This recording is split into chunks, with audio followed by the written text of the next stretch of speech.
Break के बाद एक बार फिर से आप सभी का स्वागत है गुड लक टिप्स में। दर्शकों, पंडित जी से हम उपाय जान रहे हैं फेंग शुई के। पंडित जी, कुछ और उपाय भी जानना चाहेंगे हमारे जितने भी जो दर्शक अभी आपको देख रहे हैं उनके लिए फेंग शुई के आपसे। दोस्तों, फेंग शुई शास्त्र के अनुसार वास्तु दोषों को कई तरह के जो फेंग शुई जो इक्विपमेंट्स हैं, उत्पाद हैं, उनके द्वारा भी हम दूर कर सकते हैं। तो अगर आपके घर में नेगेटिव एनर्जी है, आपको लगता है कि नकारात्मक शक्तियों का वास है, या आपको घर में कुछ भी अच्छा नहीं लगता है, डिप्रेशन सा महसूस होता है, तो आप बहुत सारे ऐसे फेंग शुई प्रोडक्ट्स हैं जिनको आप घर में ला सकते हैं। फेंग शुई शास्त्र के अनुसार इससे आपके घर में पॉजिटिव एनर्जी फ्लो करती है। तो छोटे छोटे से प्रोडक्ट्स हैं, कुछ प्रोडक्ट्स की मैं बात करता हूं। सबसे पहले फ्लावर पॉट, गुलदस्ता जिसको हम कहते हैं। ये एक ऐसी चीज है कि जिस पर लगभग सबका ध्यान जाता है। फेंग शुई शास्त्र के अनुसार घर के जो आपका ड्राइंग रूम है वहां पर एक गुलदस्ता जरूर होना चाहिए। और आजकल लोग थोड़ा सा खर्चे से बचते हैं, तो उसमें गुलदस्ता तो रख दिया लेकिन आर्टिफिशियल फ्लावर उसमें लगा देते हैं। दोस्तों, आर्टिफिशियल फ्लावर की जगह जितना संभव हो सके नेचुरल फ्लावर लगाने चाहिए। उससे पॉजिटिव एनर्जी घर में फ्लो होती है। और सबसे इंपॉर्टेंट चीज है, अक्सर घर घर में दिखने वाला लाफिंग बुद्धा।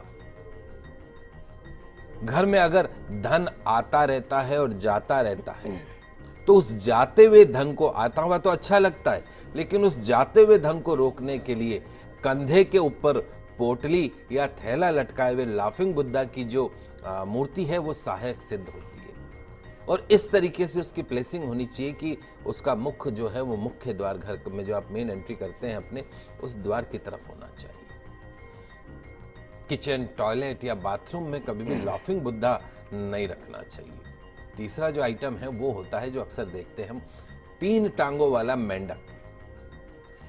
मेंढक को फेंग शुई शास्त्र में बेहद शुभ माना गया है, अच्छा माना गया है। 3 टांगों वाली और मुंह में सिक्का लिए हुए जो मादा मेंढक होती, फीमेल मेंढक जो होती है, उसको घर में रखने से धन आता है, सहायक सिद्ध होता है। कछुआ, पहले जमाने में तो जीवित कछुआ पालते थे, लेकिन आजकल वो कानून ऐसा बन गया है कि आप कछुआ घर में नहीं पाल सकते हैं। तो घर के सदस्यों की दीर्घायु और बेहतर हेल्थ सेक्टर के लिए स्फटिक का बना हुआ एक कछुआ घर में पूर्व दिशा में रखिए। अगर कछुआ है तो आयु बढ़ती है घर के सदस्यों की, फाइनेंशियल ग्रोथ तो होती है। सिक्के, फेंग शुई शास्त्र के अनुसार घर में धन और समृद्धि लाने के लिए दरवाजे में लाल रिबन में बंधे हुए सिक्के लटकाना भी शुभ माना जाता है। अपने घर के दरवाजे के हैंडल में सिक्के लटकाना घर में संपत्ति को बढ़ाता है, सौभाग्य लाने का रास्ता खोलता है।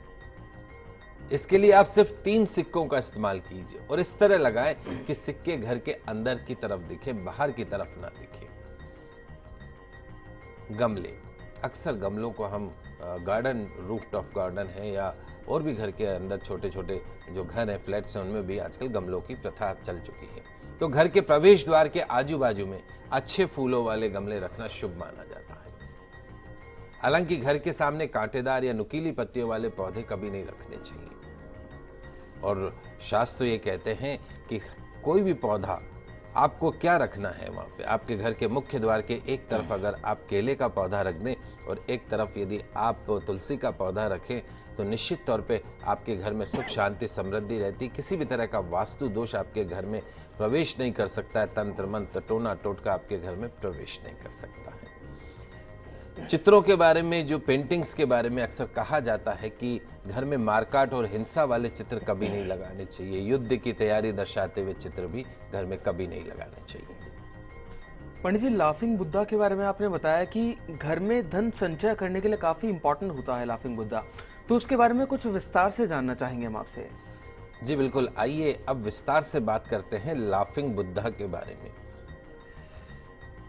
लाफिंग बुद्धा कभी चीन में एक मोटे इंसान की तस्वीर के रूप में, मूर्ति के रूप में देखे जाते थे, लेकिन समय के बदलाव और फेंग शुई की लोकप्रियता ने लाफिंग बुद्धा को दुनिया के कोने कोने में पहुंचा दिया। लगभग हर धर्म के जो लोग हैं, ऐसा नहीं है कि खाली हिंदूज, और उनके जो इतने चमत्कारी जो प्रभाव हैं और कॉस्टली भी नहीं होते, सस्ते दामों के ऊपर अवेलेबल हो जाते हैं। तो लाफिंग बुद्धा को इतनी अपनी पहचान हासिल हुई और प्रसिद्धि हासिल हुई। तो बहुत सारे तरह के लाफिंग बुद्धा होते हैं। मैं कुछ आपको बताता हूं कौन सा रखना चाहिए, कौन सा नहीं रखना चाहिए। हंसते हुए और बैठे हुए लाफिंग बुद्धा। अगर आपकी आमदनी तो अच्छी है लेकिन घर में बरकत नहीं है, पैसा आता है और चला जाता है, तो ऐसे लाफिंग बुद्धा को अपने घर पर लाएं जो सिक्कों के ऊपर बैठे हुए हो। सिक्कों के ऊपर जो बैठे हुए हों या जिन्होंने अपने कंधों पर धन की पोटली लटकाई हो। निश्चित तौर पर ऐसे लाफिंग बुद्धा रखने से आपको घर में बरकत दिखने लगेगी। कमंडल में बैठे हुए बुद्धा। आपको सडन प्रॉफिट चाहिए, धन लाभ चाहिए, अकस्मात धन लाभ चाहिए, लॉटरी खुलवानी है यदि आपको, तो ऐसे लाफिंग बुद्धा लाने चाहिए और घर में रखने चाहिए जो कि कमंडल के अंदर बैठे हुए हों। दोनों हाथ ऊपर उठाए हुए लाफिंग बुद्धा। कुछ ऐसे बुद्धास दिखेंगे जिनके दोनों हाथ ऊपर उठे हुए हों। हालांकि फेंगशुई शास्त्र ये कहता है कि अगर किस्मत आपका साथ नहीं दे रही हो, घर में आर्थिक तंगी हो, कोई भी काम नहीं बन रहा हो, तो आपको ऐसे लाफिंग बुद्धा रखने चाहिए घर में जिनके दोनों हाथ ऊपर हो। किंतु मेरा प्रैक्टिकल एक्सपीरियंस है और ऐसा देखा भी गया है कि हाथ उठाए हुए लाफिंग बुद्धा को घर में रखने से उस घर में आर्थिक बर्बादी शुरू हो जाती है, फाइनेंशियल लॉसेस शुरू हो जाते हैं। क्योंकि हमारे अपने जो हिंदू शास्त्र है उसमें शकुन अपशकुन बहुत सारी चीजें होती है, उसमें हाथ उठाना मतलब सरेंडर करना, तो शुभ नहीं माना जाता है। तो यदि आपके घर में इस तरह का लाफिंग बुद्धा रखा है, किसी ने आपको गिफ्ट कर दिया और आपने उसको गौर नहीं किया कि जिस लाफिंग बुद्धा के हाथ ऊपर उठे हुए हैं, तो तुरंत प्रभाव से उसको घर से हटा दीजिएगा। ऐसा लाफिंग बुद्धा जो है वो आपको फाइनेंशियल लॉस देता है। ड्रैगन के साथ बैठे हुए लाफिंग बुद्धा। ड्रैगन और लाफिंग बुद्धा दोनों ही फेंग शुई में बेहद इंपॉर्टेंट रोल है इन दोनों का। तो अगर आपको ऐसे लाफिंग बुद्धा मिले जो ड्रैगन के साथ बैठे हों तो बहुत ही शुभ माना जाता है। कई बच्चों के साथ बैठे हुए बुद्धा, ये बुद्धा उनके लिए वरदान साबित होते हैं जिन्हें संतान नहीं हो रही हो। तो यदि आप संतान सुख से वंचित हैं तो ऐसे लाफिंग बुद्धा घर में रखिए जो बहुत सारे बच्चों के साथ बैठे। आइए अब जानते हैं कि किस ओर रखे बुद्धा को। फेंग शुई शास्त्र के अनुसार लाफिंग बुद्धा को घर के मुख्य हिस्से में, जहां से घर में आना जाना होता है, वहां रखना चाहिए। इस तरह रखे होने चाहिए कि आते जाते आप उन्हें देख सके। पूजा घर में रखने की कतई आवश्यकता नहीं है। अपने बेडरूम में, अपने रसोई घर में, आपके ड्राइंग रूम में, डाइनिंग हॉल में, कमरों में हंसता हुआ बुद्धा नहीं रखना चाहिए। कहते हैं कि बिना मांगे गिफ्ट में मिले जो लाफिंग बुद्धा है वह अमूल्य होते हैं और शुभ माने जाते हैं। पंडित जी, फेंग शुई में ऊर्जा का जो स्रोत होता है वो ध्वनि को माना जाता है, तो उसके बारे में कुछ जानना चाहेंगे हम आपसे।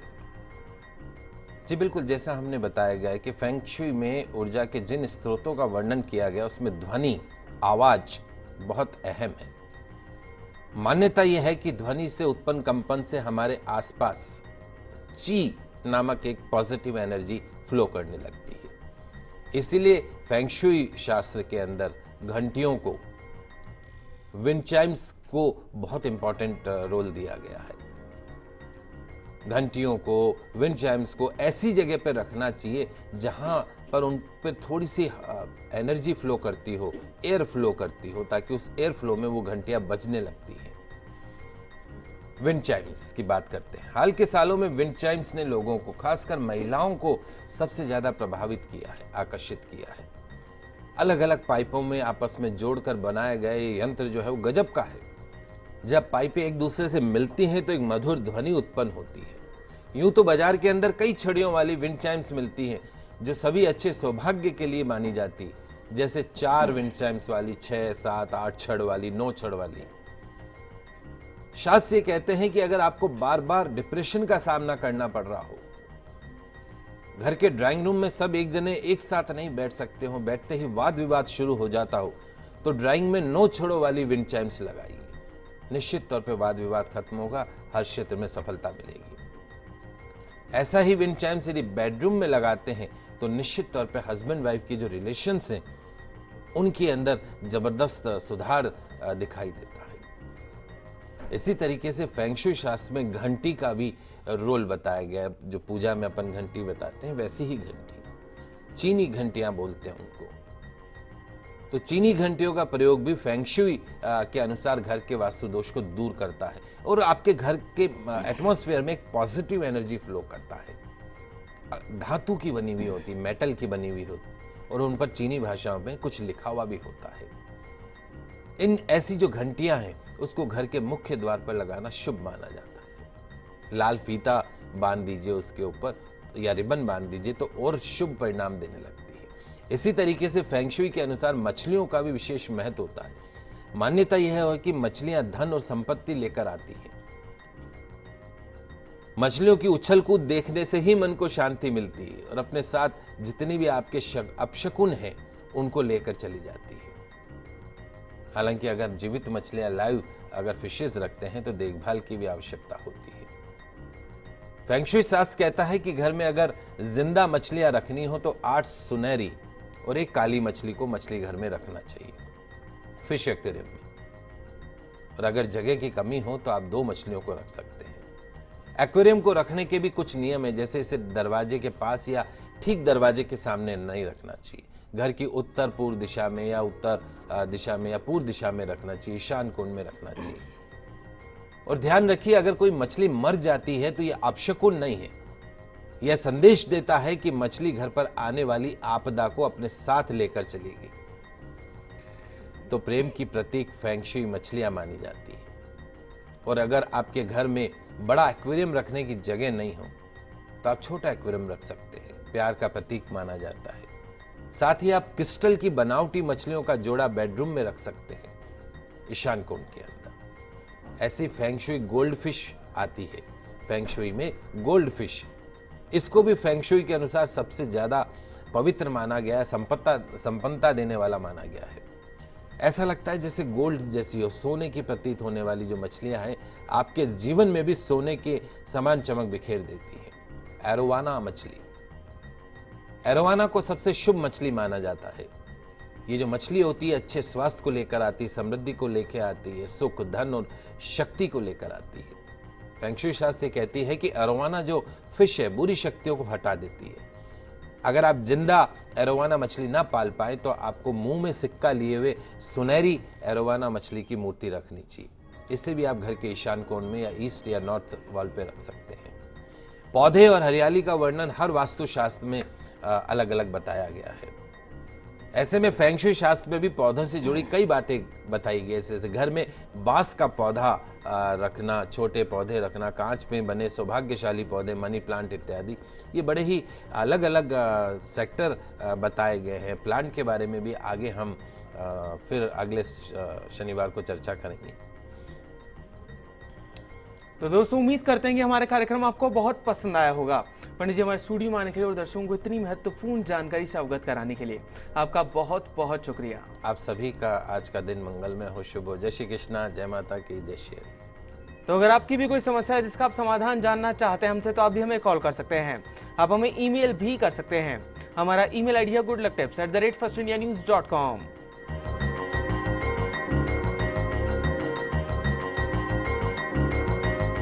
दर्शकों फिर मिलेंगे आप सभी से, तब तक के लिए दीजिए हमें इजाजत। खुश रहिए, अपना ख्याल रखिए। नमस्कार।